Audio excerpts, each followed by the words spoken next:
infaqat ittafaqat 'alaiha asy-syara'i wa hiya ad-din, an-nafs, wal aql, wan nasl, wal mal. Jadi Imam Asy-Syatibi mengatakan bahwa menjaga agama itu bagian dari daruriyatil khams, suatu 5 yang penting yang menjadi tujuan primer. Nah, kira-kira gitu, menjadi tujuan primer, yaitu tadi menjaga agama, menjaga jiwa dan seterusnya. Wa yu'addu al-aqal asasut taklif. Nah, ini yang penting nih. Kenapa sih kok menjaga akal itu menjadi suatu tujuan primer dalam menetapkan sebuah hukum dalam syariah?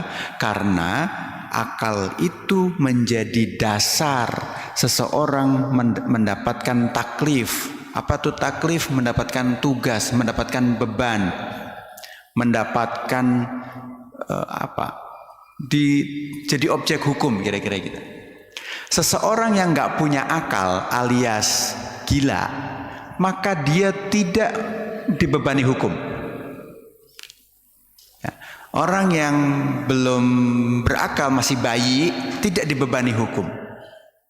Tidak bisa membedakan satu yang lainnya, tidak dibebani hukum. Artinya apa? Nggak wajib sholat, nggak wajib zakat, nggak wajib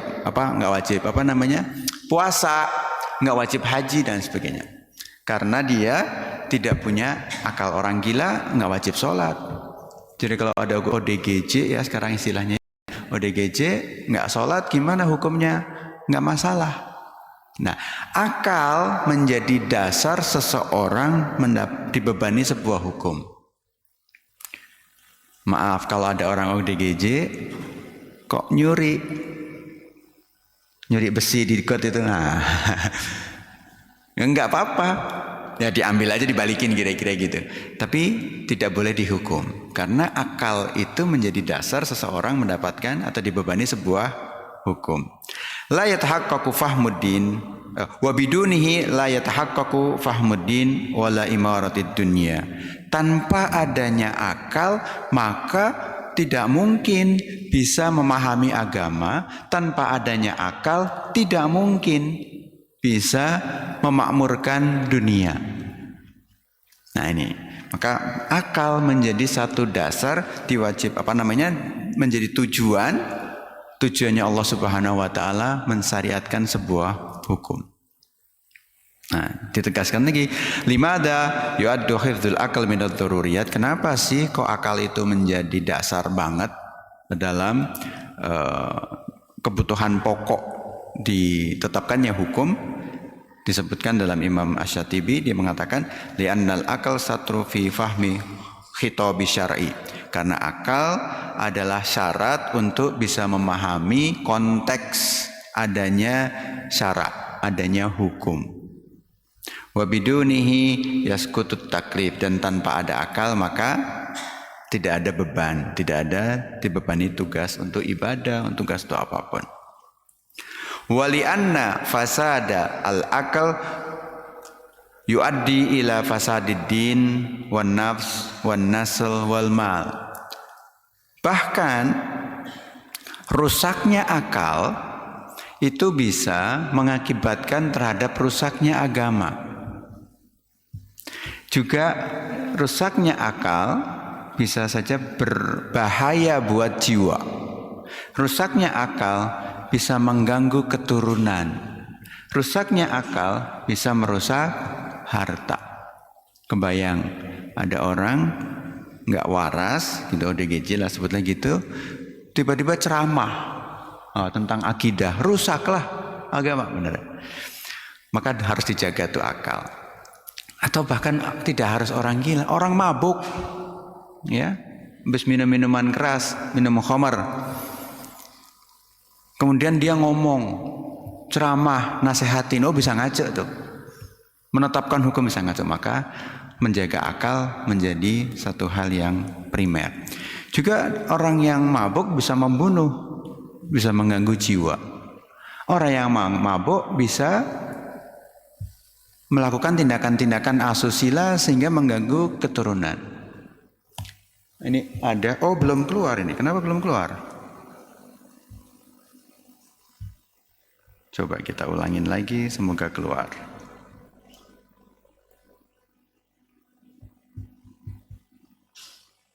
Nah, keluar. Makasih Pak, dikasih tahu Pak. Yang waktu lalu nggak ada yang ngasih tahu, jadi nggak bisa lihat saya. Jadi ini pernah kejadian Pak. Ini kejadian nyata. Ada seorang wanita, usianya sekitar 30 atau kurang dari 30 tahun. Dia kurang sehat akalnya. Nah, kurang sehat akalnya, sama keluarga dijaga di rumah. Suatu saat dia berhasil keluar, dicari-cari nggak ketemu, pas ketemu hamil Pak. Nah ini memang kejadian nyata, maka kehilangan akal harus jaga benar. Dan ketika ditanya siapanya, dia nggak tahu, karena di jalanan. Oh ini yang bejat, yang melakukan yang dari sisi laki-lakinya sih. Orang gila disikat juga kira-kira gitu.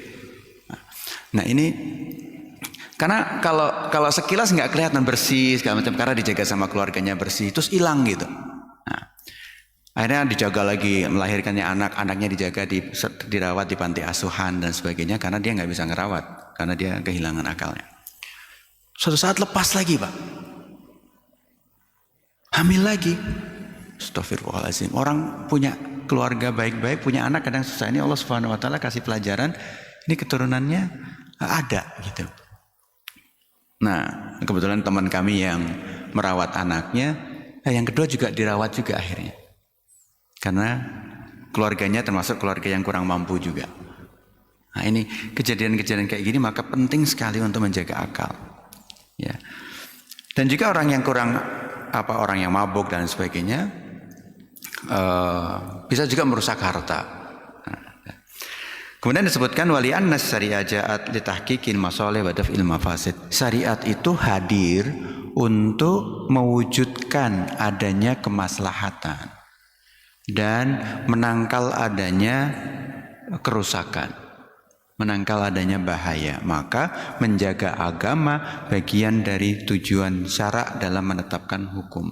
Tujuan dari Allah Subhanahu Wa Taala dan Rasulnya dalam menetapkan hukum. Wal aqlu huwa adatu idrakitil kal masalih, dan akal itu merupakan alat untuk bisa memahami maslahat-maslahat itu, kemaslahatan itu. Ya. Jadi penting sekali tujuan menjaga akal itu. Lalu Allah Subhanahu Wa Taala memberikan sarana-sarana bagaimana supaya akal itu terjaga. Imam Asy-Syatibi menuliskan wasail hifdzul akal. Wasilah-wasilah atau sarana-sarana, metodologi-metodologi bagaimana syariat itu, hukum itu menjaga akal. Yang pertama, tahrimu kulla ma yufsidul akal. Allah Subhanahu Wa Taala mengharamkan segala bentuk perbuatan yang bisa merusak akal, itu haram. Contoh, khamar, minuman keras. Muskirat, segala sesuatu yang bikin dia mabuk, itu diharamkan. Wal muhdirat, termasuk narkotika, ganja, sabu dan lain sebagainya. Itu jadi kan yang diharapkan khamr Pak. Kalau gitu ngeganja nggak haram, enggak. Itu bahkan di dalam fikih al-aulawiyat, fikih yang prioritas, maka khamr aja haram, apalagi ganja gitu hukumnya, kira-kira gitu. Ya. Jadi itu semuanya haram. Kullu ma yu'tilu at-tafkir atau tad'ifi. Bahkan segala sesuatu yang bisa membuat akal itu mandek, atau segala sesuatu yang bisa membuat akal itu lemah, ini juga diharamkan. Maka kalau tidak karena kebutuhan medis, membius itu haram, karena bisa merusak akal. Jadi hal-hal yang sifatnya merusak akal atau melemahkan akal itu hukumnya haram.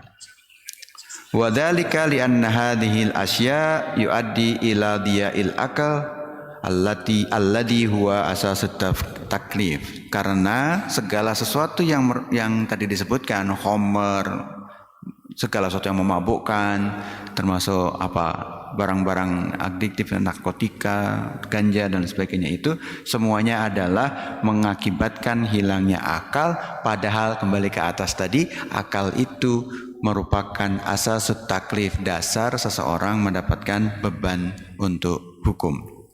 Ya tadi tidak wajib sholat, tidak wajib segala hukum itu tidak diwajibkan buat orang yang kehilangan akal.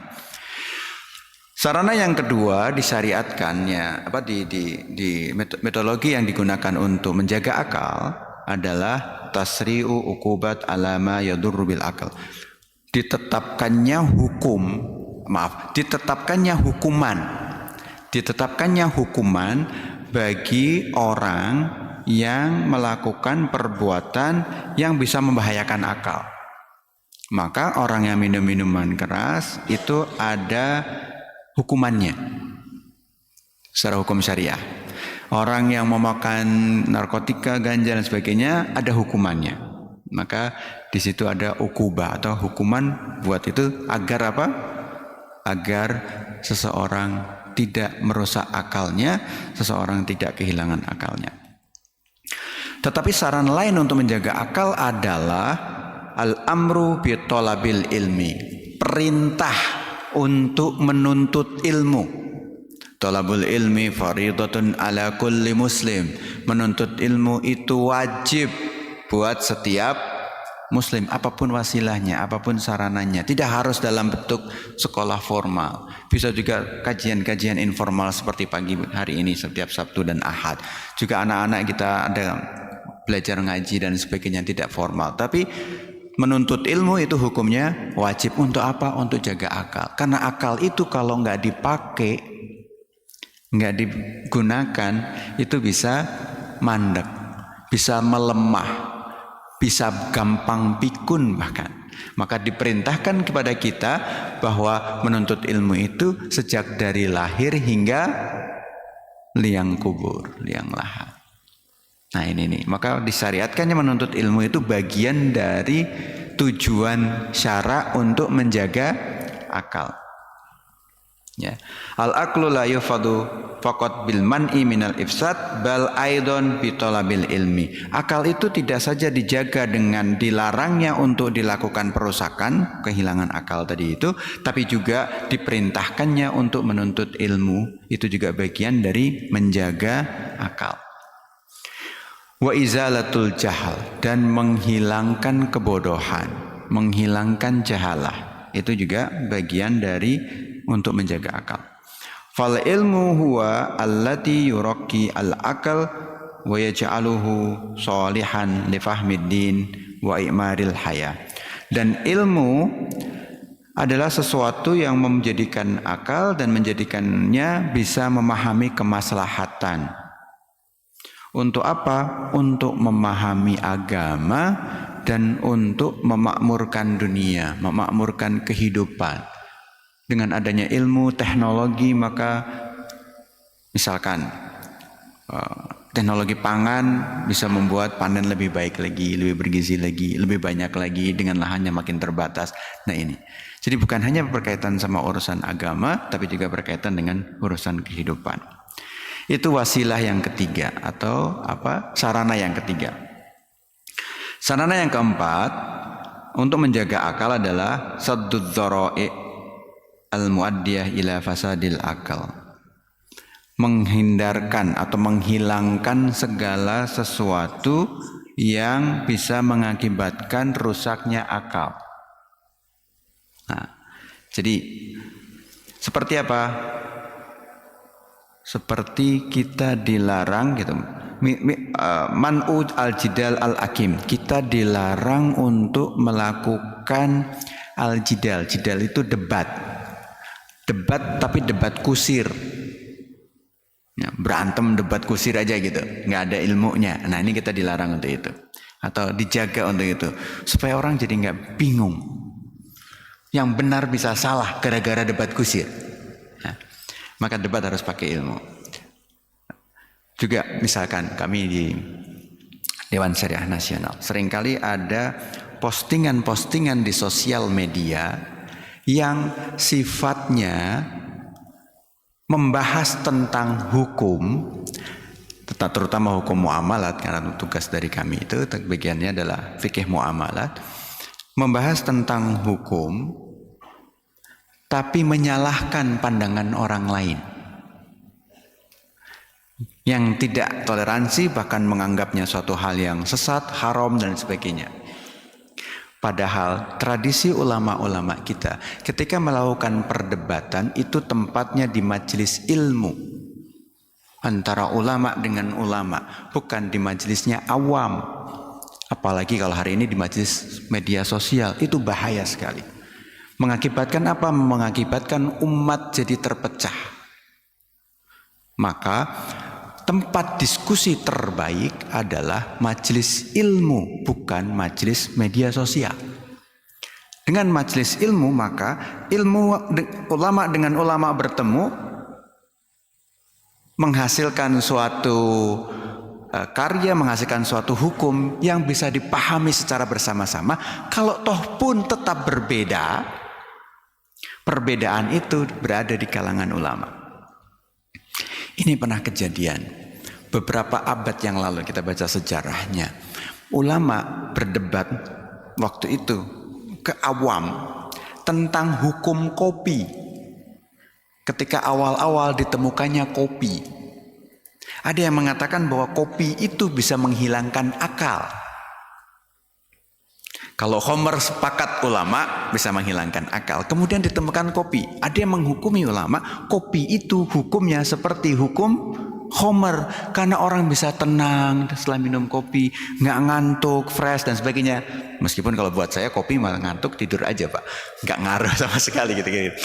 Nah, waktu itu ulama berdebat tapi tidak di majelis ilmu. Berdebatnya di umum, si ulama A ngomong di umum itu haram, ulama B ngomong di umum itu nggak haram, boleh. Akhirnya ada kubu A dan kubu B yang gontok-gontokan sampai perang. Artinya perang fisik gitulah, bukan tembak-tembakan seperti sekarang. Perang fisik sampai ada korban. Nah ini nih bahayanya kalau berkaitan sama hukum tapi menyalahkan pendapat yang lain tapi adanya di awam. Akhirnya ada tokoh ulama besar saat itu ngumpulin dua ulama yang bersengketa ini, berdebat ini di dalam majelis ilmu. Menurut yang mengharamkan ini bisa merusak akal, menurut yang menghalalkan ini tidak merusak akal. Apa solusinya? Solusinya dikumpulkan, saya lupa 100 orang atau 150 orang, disuruh minum kopi secara berturut-turut. Gitu, satu hari minum, biasanya minum lagi. Apakah mereka mabuk? Hasilnya tidak. Maka pada saat itu ulama memutuskan bahwa kopi tidak memabukkan sehingga kopi hukumnya halal. Nah ini nih majelis ilmu, bukan majelis di awam. Maka ulama kalau memaparkan hukum yang pandangan ini seperti ini, pandangan ini seperti ini, pandangan ini, kita hormati itu. Kemudian dia memilih salah satunya, silahkan. Tapi umat dikasih tahu pandangannya begini, pandangannya begini, pandangan yang lain begitu, kira-kira gitu. Nah ini nih yang berilmu seperti itu. Maka kita dilarang untuk menjaga akal itu supaya tidak terjadi kebingungan adalah dilarang melakukan debat kusir. Waman usubhat allati tufsidul i'tiqad, dan termasuk wasilah menjaga akal itu menghilangkan sesuatu yang berbahaya. Yang berbahaya itu antara lain adalah syubhat-syubhat berkaitan sama akidah. Pemahaman-pemahaman syubhat yang berkaitan sama akidah itu juga dilarang. Hati-hati kalau pengen sehat datang ke orang itu, di sana ada orang pintar. Nah, ini subhat nih. Pintar beneran atau pintar apa? Padahal namanya paranormal ya. Para itu artinya tidak. Ya, para atlet itu kan ya, atlet apa? Para apa sih itu bahasa? Nah, Maka kalau paranormal artinya tidak, yang ngomong bukan saya. Ya. Wa man'u taqlid al-a'ma allati yu'tilut tafkir. Ini juga penting nih. Kita dilarang untuk taklid. Mengikuti plek-ketiplek kira-kira gitu. Tanpa ada ruang untuk bertanya, berdiskusi, memahami dalilnya. Pokoknya kalau kata ustadz itu atau kalau kata imam itu pasti benar. Ini bahaya. Itu kita dilarang. Ya. Wa man'u at-taqlid al-a'ma. Tapi kalau mengikutinya karena ada dalilnya, ada ininya, sementara pandangan imam lain seperti ini, saya mengikuti yang ini aja karena ada dalilnya. Maka kita diperintahkan untuk ittiba, bukan taklid. Kalau taklid benar salah saya ikut. Saya punya teman. Waktu di pesantren, teman ini termasuk teman yang kita hormati karena pinter sekali. Tapi belakangan kita mendapatkan berita teman kita ini masuk ke aliran sesat. Karena saking kebebasan berpikirnya sehingga dia melakukan perjalanan pemikiran yang sampai yang ngaco-ngaco dia ikutin, kemudian dia memilih yang sesat itu. Saking sesatnya, bahkan pengikutnya termasuk teman kita waktu di pesantren itu menghalalkan segala cara untuk dapetin uang untuk iuran ke imamnya, ke pemimpinnya itu.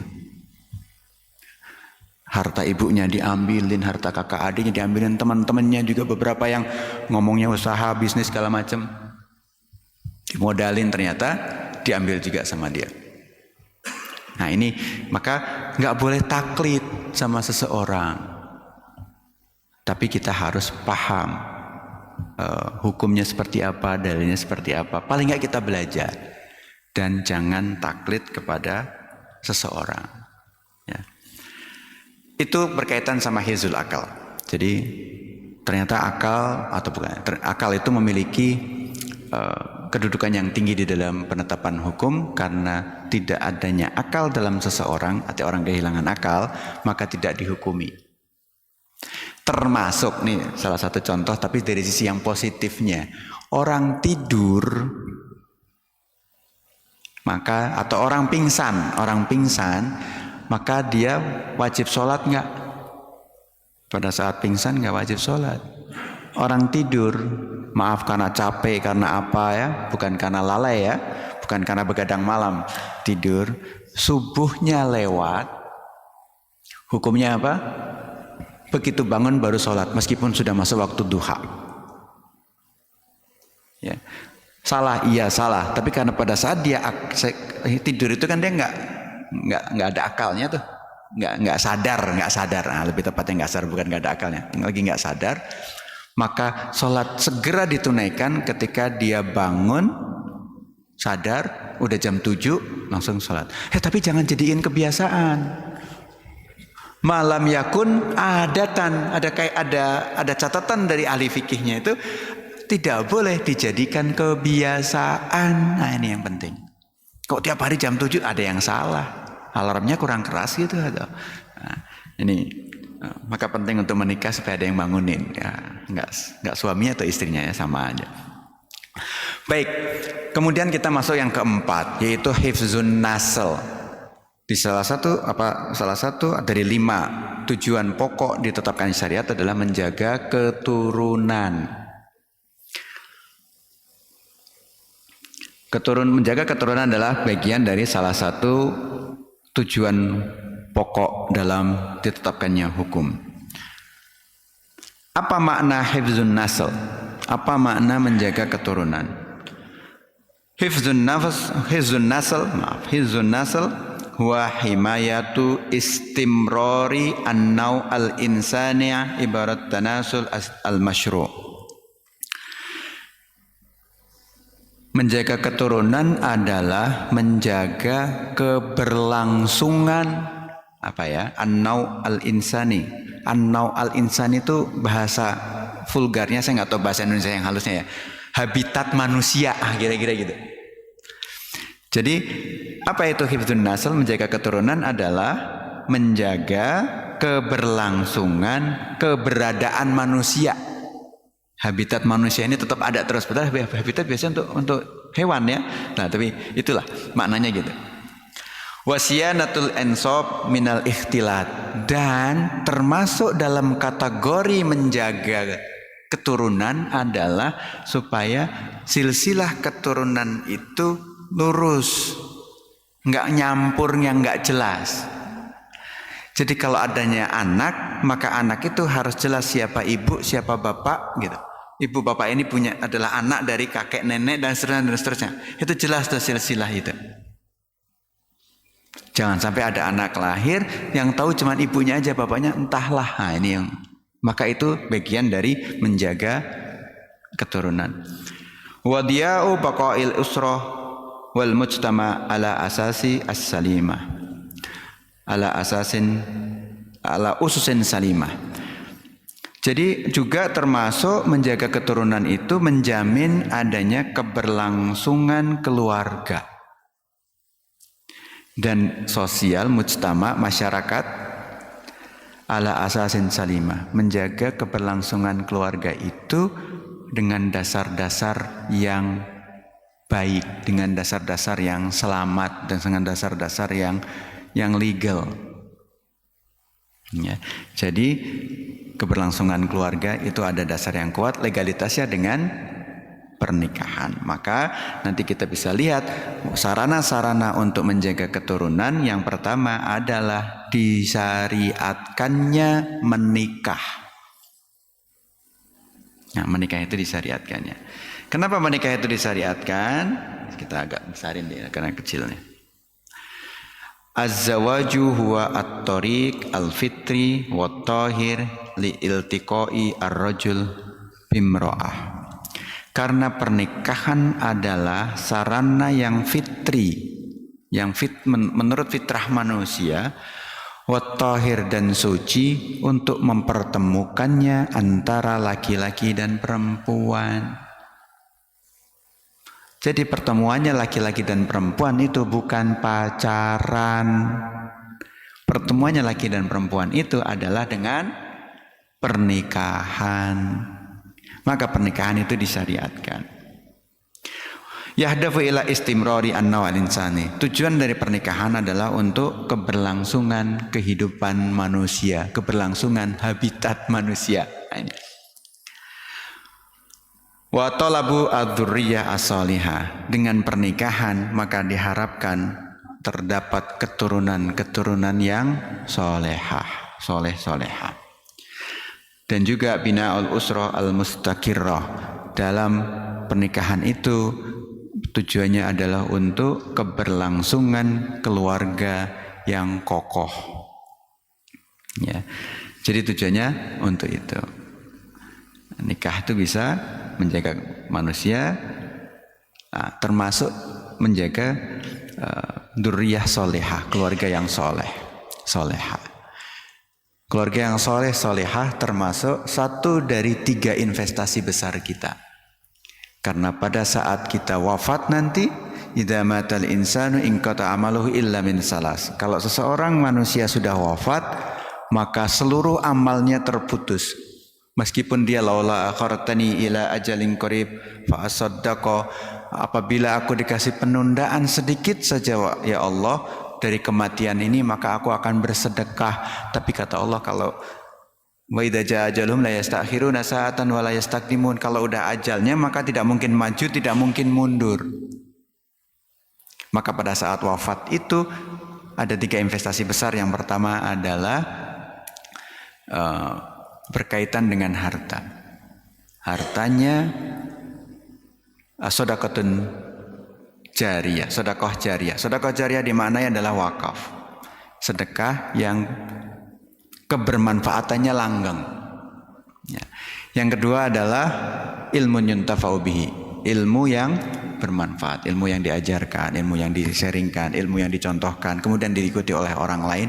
Maka kita bisa melihat hari ini ada banyak ulama-ulama yang namanya masih kita kenang hari ini, bahkan tulisan-tulisannya kita masih baca. Kita mempelajari kitab Riyadhus Shalihin, Kita mempelajari hadis Arba'in An-Nawawi. Imam An-Nawawi itu Pak Bu, umurnya nggak nyampe 50 tahun. 40-an sekian. Gitu. Nah, sekiannya ada beberapa versi. 40-an tahun. Saking sibuknya untuk menuntut ilmu, maka habis waktunya itu untuk menuntut ilmu dan menulis. Umurnya nggak nyampe 50 tahun, tapi umur ilmunya sampai hari ini kita nikmatin. Luar biasa. Imam Bukhari. Sahih Bukhari sampai hari ini dipelajari, dijadikan dasar orang untuk menetapkan hukum dari sumber hadis Nabi. Imam Muslim dan banyak sekali. Kenapa? Itu pahalanya setiap kali kita belajar tentang hadis sahih, Imam Bukhari dapat. Kita belajar hadis Arba'in An-Nawawi, Imam Nawawi juga dapat pahala. Terus itu investasi yang besar. Yang kedua adalah ilmu yang diajarkan. Yang ketiga, ini yang berkaitan sama tema kita hari ini, menjaga keturunan, adalah keluarga, anak-anak yang soleh yang mendoakannya. Maka kita harus jaga keluarga kita untuk membentuk keluarga yang soleh. Kenapa disyariatkannya menikah itu untuk menghasilkan keturunan-keturunan yang soleh.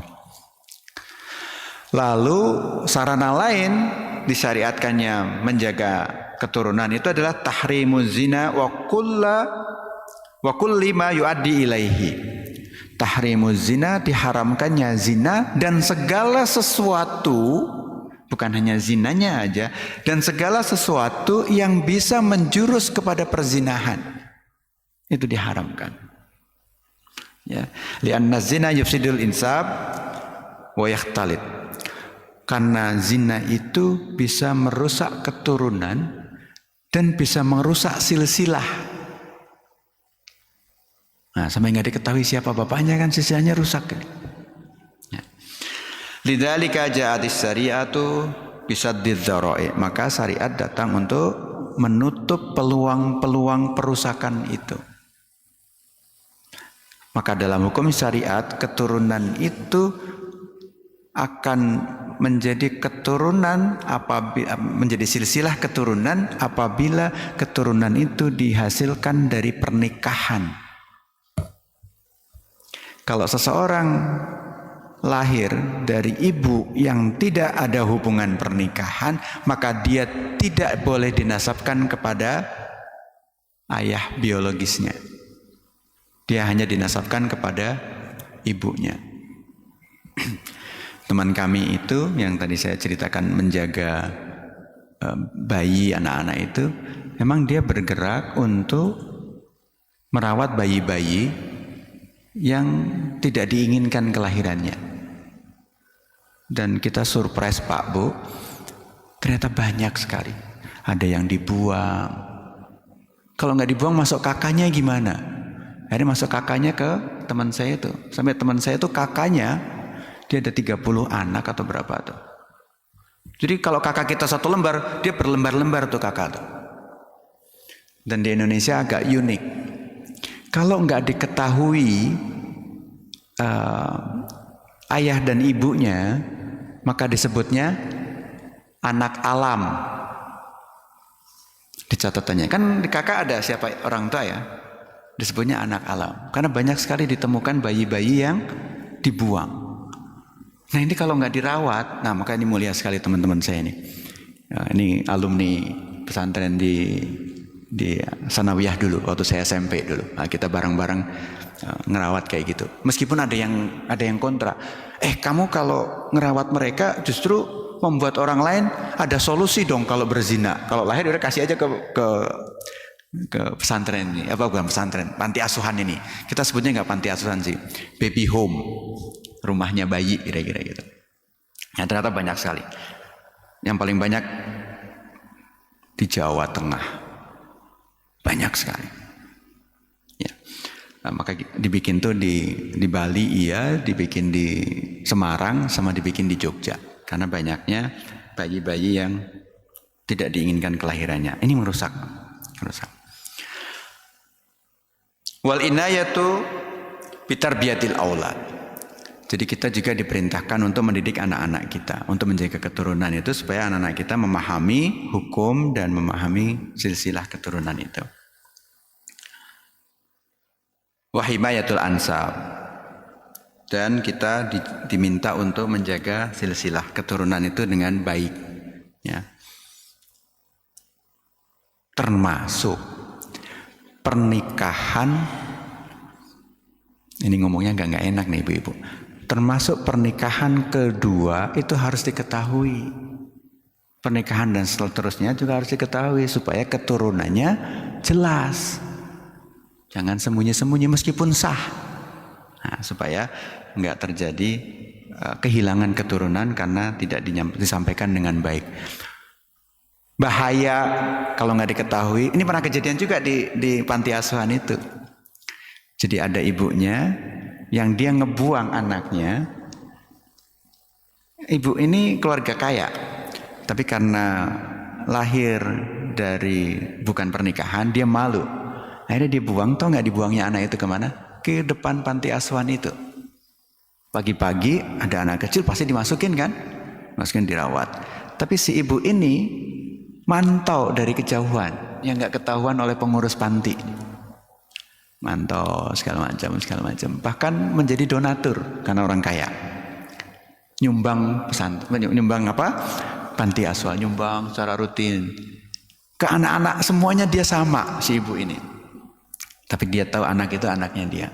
Sampai anak itu dewasa tetap dirawat di panti itu. Sampai suatu saat dia mengaku, anaknya udah mulai gede, dia mengaku bahwa itu anaknya. Nah ini menjadi penting. Kenapa dia mengaku? Karena saya lupa anaknya kalau nggak salah perempuan yang ternyata suka atau udah mulai ada, ya namanya juga laki-laki perempuan gitu, yang diduga dari bapaknya yang sama. Jadi pengen nikah, pas ditelusur, ketemulah di satu titik bapaknya sama. Boleh nggak nikah dengan bapak yang sama? Nggak boleh, haram. Itu anaknya terpukul. Anak udah kuliahan segala macam, terpukul. Karena apa yang dicintainya ternyata adiknya sendiri. Ya akhirnya tetap sayang sama, tapi sebagai adik, bukan untuk sebagai istri. Ya gitu kira-kira. Nah ini penting untuk menjaga supaya nggak kecampur-campur dan harus diketahui kalau ada kayak gitu. Ya. Oh ini cerita yang berbeda sih. Ibu-ibu yang kaya tadi yang anak kecil itu satu hal lagi yang ibu yang bapaknya satu gitu kan anaknya. Karena ini, rumahnya di mana? Ayah saya sih di sana, tapi ayahnya udah pergi segala macam gitu. Pasti telusur itu ternyata ayahnya sama. Ya gitu. Yang kelima tahrimu qatlul aulad, dan juga kita diharamkan untuk membunuh anak. Termasuk ya sawaun bil waladikana fi al jahiliyah atau fi i'mal atau bil ijhab. Membunuh anak baik dalam kondisi yang sekarang maupun pada zaman dulu, zaman jahiliyah, termasuk al ijhab itu menggugurkan, aborsi itu haram hukumnya. Bi ghairi sababin syar'i, kalau tidak ada sebab-sebab syara. Nah, boleh diaborsi kalau misalkan ternyata sudah wafat bayi janin di dalam rahim ibu, misalkan itu boleh digugurkan. Tapi kalau tidak, itu kita diharamkan melakukan aborsi meskipun ya dari hubungan yang tidak sesuai dengan pernikahan. Nah, ini yang harus dipahami oleh semuanya, bahwa aborsi itu hukumnya haram untuk menjaga keberlangsungan manusia. Saya kira itu yang kelima tentang hifzul mal. Mungkin kita akan bahas di pertemuan berikutnya aja karena udah mulai 5:30 ya. Udah surup belum? Belum. Mau lanjut atau mau tanya jawab? Tanya jawab. Silakan jika ada yang ingin diperdalam lagi terkait dengan menjaga agama, menjaga akal dan menjaga keturunan. Oke, kalau nggak ada kita lanjutkan aja sampai ke syuruk.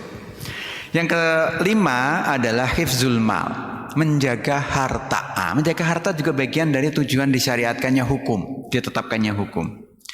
Imam Asy-Syafi'i mengatakan anna hifzul mal ahadud daruriyatil khams. Salah satu tujuan pokok yang 5 itu. Allati ja'atis syariatu lisyanatiha. Kita sholatnya nanti setelah kira-kira 5-10 menit ya. Setelah kita 5-10 menit kira-kira kelar insya Allah. Menjaga harta. Karena apa? Karena Islam mengakui kepemilikan individu untuk hukum di dunia. Selama manusia itu hidup. Begitu manusia itu wafat, maka dia tidak memiliki lagi hartanya. Karena hartanya menjadi berpindah kepada ahli warisnya.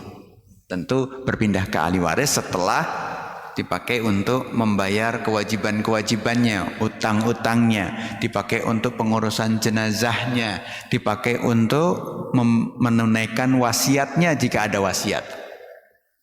Jika ada wasiat, kalau nggak ada wasiat boleh nggak? Ya boleh. Ada seseorang tidak harus memiliki wasiat, nggak harus. Nah, baru setelah itu, maka detik itu juga ketika seseorang wafat maka dia sudah tidak memiliki hartanya. Islam mengakui kepemilikan harta. Wa huwa yahdafu ila dhamani baqa'il mal. Tujuan dari disyariatkannya yang tujuannya adalah untuk menjaga agama, menjaga harta adalah untuk supaya menjaga kelanggengan atau keberlanjutan adanya harta. Wa istimraruhu fima yanfa'ul fardan. Harta itu, kekayaan itu harus selalu bermanfaat baik bagi individu maupun bagi masyarakat. Ma yanfa'u al-fard wal mujtama, baik individu maupun, maka dilaranglah mencuri, itu kira-kira gitu. Dilaranglah korupsi. Wa ma yuaddi ila diai au istighlalihi bi ghairi haq, maka dilarang untuk ngebakar apapun itu kecuali memang barang yang sudah tidak terpakai, apalagi ada rumah dibakar, insyaallah. Nah, hifzul mal ini yang kadang-kadang kita suka miris. Ya. Karena kalau hifzul mal itu satu hal, nanti keberkahan harta hal yang lain lagi. Maksudnya hal lebih dalam lagi keberkahan. Kadang-kadang hartanya banyak tapi merasa kurang aja ya. Sementara ada orang yang hartanya nggak banyak, nyaman. Kalau kita lihat masa lalu, orang kerja berangkat jam 7, jam 8 gitu kan. Makan siang di rumah ya. Jam 2, jam 3 udah pulang. Apalagi kalau ke sawah, dianterin makannya ke sawah, pulang jam 2 istirahat. Tapi tanahnya luas ya. Rumahnya depannya banyak pekarangan. Hari ini berangkat subuh, pulang mau subuh lagi gitu. Jam 10 malam baru nyampe rumah. Rumahnya RSS gitu. Nah, ini yang itu keberkahan. Hari ini juga kadang-kadang mirisnya adalah orang ahli hukum justru dihukum. Orang yang tugasnya mengamankan kok malah diamankan. Nah, ini. Maka ya kita pahami tujuan dari syariat itu salah satunya adalah menjaga harta. Maka kita selalu berdoa, ya Allah cukupkanlah buat kami hal-hal yang halal saja buat kami dan jauhkanlah dari yang haram. Sering-sering berdoa, Bu, Pak, supaya kita dapat segala sesuatu yang halal aja. Cukupkan buat kami yang halal aja. Waqfina bihalalikaan haramik wa bi ta'atika maksiatik, dan cukupkan kepada kami untuk taat kepada Allah aja, tidak bermaksiat kepada Allah. Dan tujuan utamanya adalah mendapatkan ridha Allah. Nah, menjaga harta itu bertujuan untuk domani baqail mal wa istimrarihi. Nah, terus waman umma yuaddi ila diyaihi au istighlalihi bi ghairi haq, dan menjaga harta supaya tidak hilang atau musnah dengan cara-cara yang tidak benar. Wa mauqi'ud daruriyat al-malu allati ba'da din wan nafs wal akal wal nasl wa huwa daruriyatu listiqamati hayatin nasi id la taqumu masalihihim illa bihi. Kenapa kok harta sampai menjadi tujuan yang harus dijaga? Karena kehidupan manusia itu tidak akan mungkin berjalan, tidak akan mungkin berlangsung kecuali dengan adanya harta. Nggak bisa makan, nggak bisa apa gitu kan. Maka kita ada syariat-syariat yang berkaitan dengan menjaga harta. Apa syariat itu? Ya, apa sarana-sarana untuk menjaga harta itu? Al-milkiyah, al-fardiyah, wal jamaiyah. Maka Islam melihat adanya kepemilikan individu dan kepemilikan umum. Ya, Islam menghargai kalau kepemilikan individu diambil dengan cara yang batil, dengan cara yang tidak sah, maka harus dikembalikan. Kalau kepentingannya atau hartanya adalah harta milik sosial, maka harus dimanfaatkan secara bersama-sama untuk masyarakat. Jangan harta milik sosial, milik umum, milik masyarakat dipakai untuk kepentingan individu. Ya mungkin kalau contoh besarnya dikorupsi lah, uang negara lah, atau dikuasai lahan-lahan ya yang harusnya milik umum dikuasai oleh segelintir, oleh seseorang segala macam. Atau di level yang lebih sempit di kita, fasilitas yang harusnya menjadi fasilitas umum kita pakai untuk pribadi aja. Nah ini juga bahaya nih, hati-hati.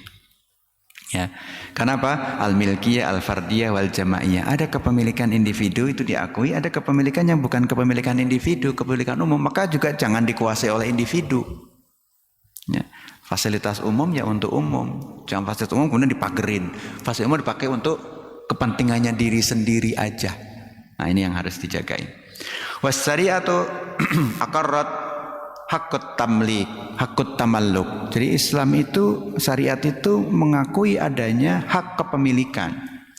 Lakinnaha qayyadathu bimas'uliyatil ijtimaiyah. Bahkan untuk yang sifatnya pribadi saja, kepemilikan individu saja, itu juga pemanfaatannya harus memperhatikan kepentingan umum. Jangan sampai saya punya kebun misalkan, kemudian saya bakar sampah di kebun-kebun saya sendiri. Iya sih, memang ngebakarnya di kebun sendiri, tapi kan asapnya kemana-mana. Atau kita punya rumah, nyetel tape, radio, TV kenceng-kenceng, main musik di rumahnya kenceng-kenceng, sehingga tetangganya keganggu. Ini kepemilikan tape-tape saya sendiri, gitu. Radio-radio saya sendiri nggak gitu. Nah, karena menjaga juga kepentingan itu. Dan juga adalah al-uqubat as-syar'iyyah, adanya hukuman yang bisa diakibatkan karena misalkan tadi haddu asyaraqah, mencuri. Maka mencuri itu ada hukumannya. Ya. Alladzi yahdafu ila rati al-iktida ala amwal al-akharin. Untuk apa? Menjaga harta hak orang lain. Jadi wasilahnya mengakui kepemilikan individu dan kepemilikan sosial. Yang kedua, dihukum atau adanya hukuman buat orang-orang yang ngambil hak orang lain. Yang ketiga, disyariatkannya zakat dan infak. Ya, untuk membersihin harta. Nah, ngebersihin harta bukan berarti ngebersihin harta yang haram, enggak. Ngebersihin harta itu maknanya adalah membersihkan harta, karena ketika kita mendapatkan harta bisa saja adanya kontribusi orang lain. Ya, kita punya kemampuan untuk bekerja, kita punya kemampuan untuk melakukan profesional gitu ya. Pasti ada orang lain yang berperan di situ. Maka kita juga melakukan disyariatkannya untuk berzakat supaya harta yang kita terima itu bersih dari itu. Bukan berarti dengan zakat membersihkan harta yang haram. Orang korupsi kemudian zakat jadi bersih, enggak. Karena kewajiban korupsi itu balikin semuanya, bukan bayar zakat 2,5%, bukan. Ya. Kadang-kadang suka miris tuh. Dijadiin money laundering tuh. Kegiatan-kegiatan donasi itu. Wah, saya dapatnya dari yang haram nih, jadi udah kasih aja donasi, kasih aja ke masjid. Nah ini hati-hati. Maka kami tuh di masjid tuh kalau ada terima uang cash gitu agak banyak, kitanya deg-degan Pak Bu. Mendingan lewat transfer deh, gitu kan lebih jelas gitu. Nah, Kalau cash kasih gitu, kasih kantong plastik ada cash, ini uang dari mana ini? Nah, uang panas atau apa? Wallahu a'lam. Nah, kita ingin mendidik supaya kita juga melakukan tindakan-tindakan yang sifatnya sosial itu, baik itu donasi dan sebagainya, juga berasal dari yang halal. Wal muamalah al-maliyah al-masyru'ah. Dan juga disyariatkannya fikih muamalah yang berkaitan dengan uang, berkaitan sama harta. Dan juga yang terakhir, saya agak cepat aja, saddud dara'i man'u wasail allati yu'di ila dia ilma. Dan juga disyariatkannya sesuatu atau dilarangnya sesuatu yang bisa merusak harta. Itu kita dilarang. Jadi demikian, ada 5 tujuan pokok disyariatkannya sebuah hukum. Kalau nggak menjaga agama, menjaga jiwa, menjaga akal, menjaga keturunan, yang terakhir menjaga harta. Gitu. Jadi semua syariat itu berpangkal kepada 5 tujuan ini. Demikian yang bisa saya sampaikan, semoga bermanfaat, jadi pembelajaran buat kita semua. Sekali lagi, apakah ada pertanyaan? Kalau nggak ada, kita akhiri. Billahi taufiq wal hidayah. Wassalamualaikum warahmatullahi wabarakatuh.